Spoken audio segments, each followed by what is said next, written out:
a biryani masala, which is my favorite, and it will soon become your favorite. Let me show you how I prepared it. 1/3 cup of cinnamon stick, 1/4 cup of green cardamom elaichi, 1/8 cup of cloves, 2 star anise, half a nutmeg, and this is about 2 javitri, which is actually the skin on top of the nutmeg. It's easily available in the grocery store.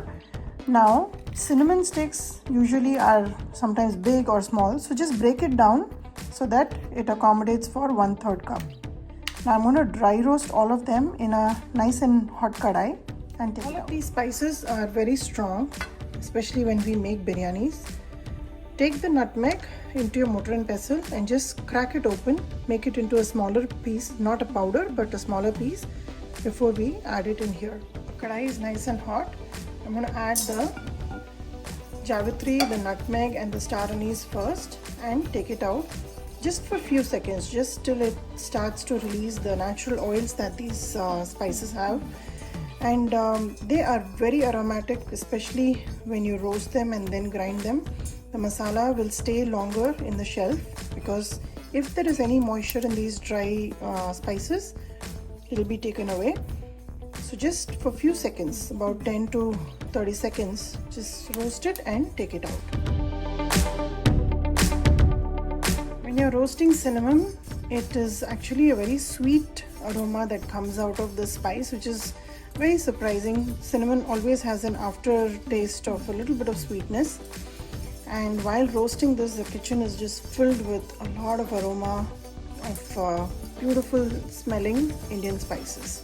So just roast the cinnamon, take it out, and now we'll add the cloves and green cardamom together. Roast them out for just few seconds, just about 30 seconds, and take it out in the plate. We'll allow the spices to completely cool down and make a nice fine powder in our mixie jar. These spices have been roasted well and they are nice and hot to touch right now. Make sure you don't over roast them. They should not burn, otherwise it will totally change the taste of the biryani masala. But this is my standard biryani masala which I prepare and keep it at home. Although I like a very popular brand which you may have seen me using in my biryani recipes. But when I make a simple kuska rice or when I make a simple biryani at home, this is the masala that I normally use. And let it cool down completely and then we'll powder it down. Cool down. Now I'm going to put it through the mixie jar and make a fine powder. Biryani masala is ready now. It's nice and ground. It's not very fine, but it's almost 90% fine.